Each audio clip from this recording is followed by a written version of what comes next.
Kant nació en Königsberg, una ciudad de Prusia, en el siglo XVIII, siglo de la Ilustración. Resumiremos lo que es la Ilustración con una frase kantiana. Sapere aude. Atrévete a pensar por ti mismo. Ya eres mayor de edad, al menos intelectualmente hablando, no necesitas que te digan lo que tienes que pensar. Antes de seguir, quiero aclararos que las obras de Kant estaban dirigidas a los filósofos profesionales. Este vídeo va a ser un poco difícil de asimilar. Kant se dio cuenta de que la ciencia avanza y se alcanzan determinados consensos.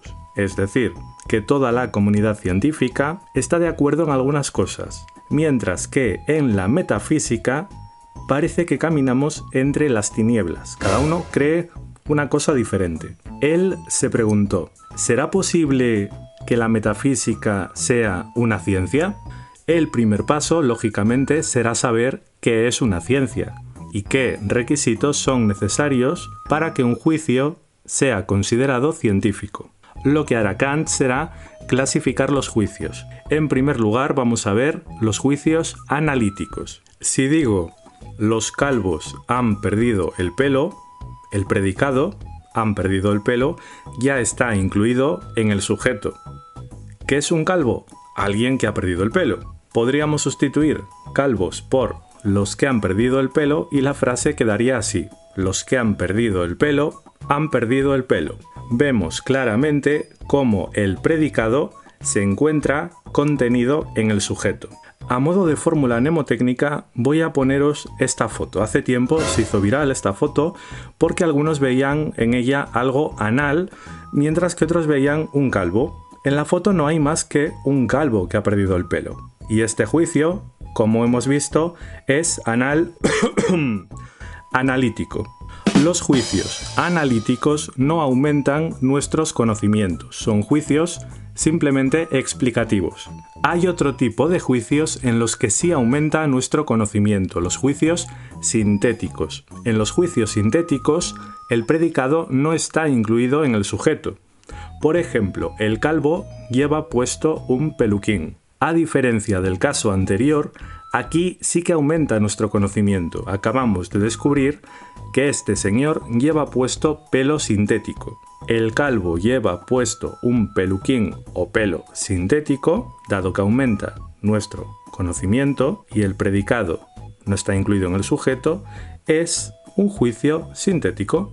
Además de analíticos o sintéticos, los juicios pueden ser a priori o a posteriori. A priori significa en latín previo a, refiriéndonos a que son previos a la experiencia. Y a posteriori significa posterior a, refiriéndonos a que son posteriores a la experiencia. Normalmente, los juicios analíticos, los que no aumentan nuestro conocimiento, son a priori, y los sintéticos, los que sí aumentan nuestro conocimiento, son a posteriori. Fijémonos en los ejemplos de antes. En el juicio, los calvos no tienen pelo, es equivalente a decir, por ejemplo, los altos no son bajos o los gordos no son flacos. No necesitamos recurrir a la experiencia para saber si es verdadero.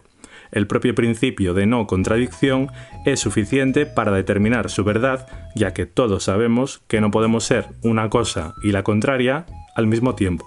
En los juicios a posteriori sí necesitamos recurrir a la experiencia para saber si son verdaderos o no. Cuando antes afirmé el calvo lleva puesto un peluquín, ¿cómo podéis estar seguros de que esto es cierto? La única forma es mediante la experiencia.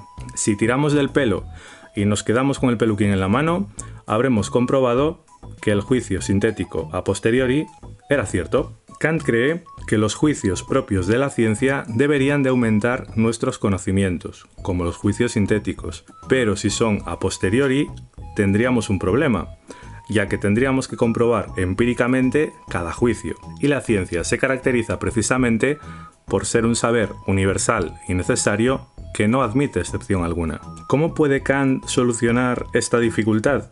Pues mediante la siguiente novedad. Los juicios de la ciencia deben de ser sintéticos y a priori. De este modo conseguimos lo que queríamos, que aumenten nuestro conocimiento y que sean universales y necesarios, de tal modo que no tenemos que recurrir a la experiencia para comprobar su veracidad. Kant pone como ejemplo el siguiente juicio. La línea recta es la más corta entre dos puntos. El predicado no está contenido en el sujeto, por tanto es un juicio sintético, y es a priori porque no nos hace falta la experiencia para comprobarlo. Kant se percata en este momento de que la metafísica es imposible como ciencia, aunque también dirá que es inevitable como tendencia, es decir, que es normal que queramos saber cosas que están más allá de los límites de nuestra razón. El giro copernicano en Kant. Recordaréis que Copérnico se percató de que era un error considerar que la Tierra se encontraba estática en el centro del universo. La Tierra no está estática, estamos flotando en el universo y moviéndonos alrededor del Sol. De igual modo, antes de Kant, muchos filósofos creían en lo que vamos a conocer como realismo ingenuo, es decir, que somos capaces de capturar las propiedades de un objeto tal y como son y transferirlas a nuestra conciencia. Por ejemplo, aquí tenéis un teléfono de color aparentemente rojo. Un realista ingenuo creería que el rojo es una propiedad que se encuentra en el objeto y yo me limito a hacer una copia exacta de ese objeto en mi conciencia. Kant se percata de que esto no es tan sencillo. Fijaos en una cosa, el teléfono que nosotros percibimos rojo, un perro que tiene otra configuración cognitiva, podría percibirlo en escala de grises, y una abeja, que por cierto es capaz de distinguir colores ultravioleta, vería el rojo de color negro. Vaya lío, ¿no? Entonces, ¿el teléfono de qué color es? ¿Rojo, gris, negro? Kant diría que los colores no son una propiedad del objeto en sí mismo, el noumeno, sino que el propio entendimiento es una actividad configuradora de la realidad. Lo sé, es un poco complicado. Digamos que tenemos una especie de filtros o de molde y solo somos capaces de percibir la realidad a través de esos filtros o de ese molde. No podemos saber cómo es el mundo en sí, solo podemos saber cómo se nos aparece a nosotros. Las cosas tal y como se nos aparecen es lo que Kant denominará fenómenos. La pregunta correcta ya no es ¿cómo es el objeto?, sino ¿cómo conozco el objeto? ¿Cómo se me aparece el objeto? Kant logró una síntesis entre racionalismo y empirismo. Kant le dijo a los racionalistas y a los empiristas: chicos, no os peleéis que los dos tenéis parte de razón. Es cierto que todo nuestro conocimiento comienza con la experiencia, pero no por eso procede todo él de la experiencia. Además de racionalismo y empirismo, hay otra posibilidad que Kant denominará conocimiento crítico. El conocimiento crítico afirma que los límites de nuestro conocimiento es conveniente situarlos donde llega la experiencia sensible. Hasta aquí está de acuerdo con los empiristas, pero añade que existen algunos conceptos previos en nuestro entendimiento que no provienen de la experiencia.